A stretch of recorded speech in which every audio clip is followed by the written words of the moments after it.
Restons à Québec où le gouvernement souhaite aussi mieux soutenir les familles dont un membre souffre de troubles mentaux lourds. Des consultations seront lancées pour moderniser la loi sur la protection des personnes dont l'état mental présente un danger pour elles-mêmes ou pour autrui. Alors Élise, le ministre responsable des services sociaux, reconnaît que ce processus sera long par contre. Absolument. Le ministre Carman qui a annoncé ce matin cette grande réforme, ces grands travaux liés à la loi sur la protection des personnes dont l'état mental présente un risque pour eux-mêmes ou pour autrui. Il faut dire que cette loi date de 25 ans déjà. Elle avait été mise en place avec la désinstitutionnalisation dans les années 70 à 90.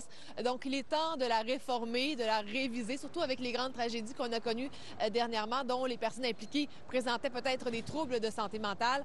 Donc, les consultations auront lieu sur plusieurs mois en deux parties. Première partie, il y aura une évaluation de ce qui se fait ailleurs dans le monde, une revue de littérature. Et l'autre partie sera plus pratique.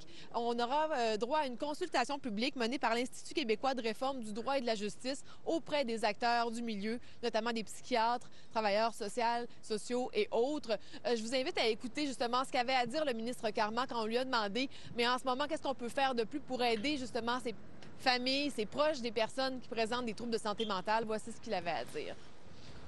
On développe d'autres alternatives. On favorise l'accès aux services en santé mentale partout au Québec. On veut augmenter les services en situation de crise. On déploie des projets avec le réseau Avant de craquer pour aider les familles à mieux encadrer ces membres qui sont affectés là. Donc, on travaille sur toutes sortes d'autres solutions pour justement améliorer les services.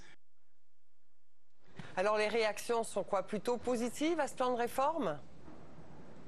Oui, j'ai parlé à un avocat et aussi au directeur général du réseau Avant de craquer. Tous deux disaient travailler auprès des personnes atteintes de problèmes de santé mentale et tous deux disaient également on doit agir rapidement pour changer la loi. Elle n'est plus à jour. Cependant, est-ce qu'on doit protéger davantage le droit des patients ou protéger davantage la société, les proches de ces personnes-là? Voici ce qu'avait à dire Maître Martin Ménard à ce sujet.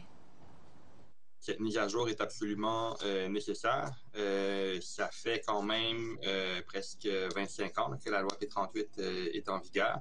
On a constaté, du point de vue de l'application de cette loi-là, de nombreuses problématiques, du respect des droits des personnes qui sont mises sous garde en établissement, une confusion, je vous dirais, au niveau de ce que peut constituer la notion de dangerosité.